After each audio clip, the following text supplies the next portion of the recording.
இறப்பை நினைத்து எனக்கு பயமாக இருக்கின்றது. இந்த பயத்திலிருந்து விடுபட நான் என்ன செய்ய வேண்டும்? எனக்கு உபயோகமான ஒரு நல்ல விளக்கம் சொல்லுங்கள். இறப்பை பற்றின பயம் எல்லாருக்குமே இருக்கும் தான். ஆனால் அது ஒரு நிலை தான். அந்த நிலையிலிருந்து நாம் நகரணும், உயரணும். இறப்பை பற்றி நாம் தெளிவு பெறணும். அதுக்கு நாம் செய்ய வேண்டியது என்னென்னா, இறப்பை பற்றின ஞானங்களை நாம் இறைவன்கிட்ட வேண்டும். ஞானங்கள் தான் நம்ம அறியாமைகளை, அதனால் வரக்கூடிய பயத்தை, குழப்பங்களை நீக்கி நம்ம கேள்விகளுக்கு ஒரு தெளிவை தரும். ஞானங்கள் அப்படின்னாலே அது இறைவன்கிட்ட இருந்து மட்டும்தான் நமக்கு கிடைக்க முடியும்னு நாம் புரிஞ்சுக்கணும். என்ன மாதிரி மனிதர்கள்கிட்ட கேட்டிங்கன்னா கவர்ச்சியான பதில்கள் வரும். அது அப்போதைக்கு சமாதானமாக இருக்கிற மாதிரி தெரியும். ஆனால் அந்த பதில் கண்டிப்பாக இன்னொரு கேள்வியை உருவாக்கும்.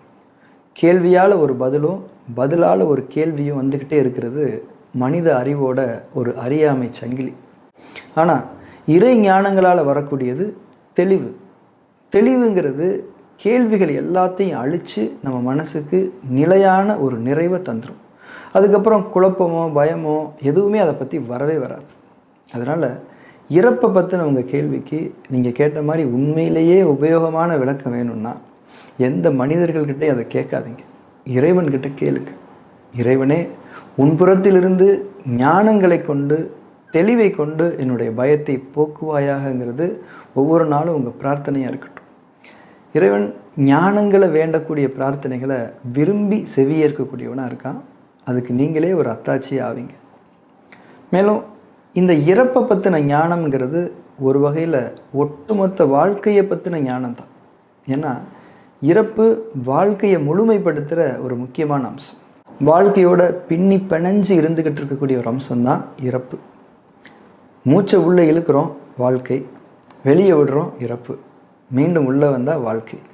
ஆனால் படைக்கப்பட்ட ஒவ்வொரு படைப்புக்கும் ஒரு குறிப்பிட்ட காலத்தவணை, அதாவது இறப்புங்கிறது விதிக்கப்பட்டிருக்கு. நம்ம ஒவ்வொருத்தர் மேலேயும் இறப்புங்கிற சத்திய நிகழ்வு, அந்த நிச்சய நிகழ்வு நடந்தே தீரும். நாம் இறைவனுக்கு பொருத்தமாக நம்ம வாழ்க்கையை வாழ்ந்துக்கிட்டு இருக்கும்போது அது நமக்கு நடக்கணும்னு நாம் பிரார்த்தனை வச்சுக்கணும். இந்த நொடி இறப்பு வந்தால் அதை சமாதானமாக ஏற்றுக்கக்கூடிய மனநிலை நமக்கு இல்லை. அதாவது இறப்பை பற்றின பயம் இருக்குன்னா நம்ம வாழ்க்கையை ஏதோ ஒரு வகையில் தப்பாக வாழ்ந்துட்டு இருக்கோன்னு தான் நம்ம புரிஞ்சுக்கிறோம்.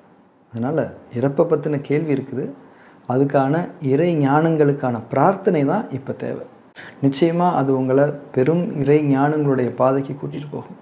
அந்த ஞானங்கள் உங்கள் வாழ்க்கையை நல்ல செயல்களை கொண்டு அழகாக்கும். இறைவன் போதுமானவன்.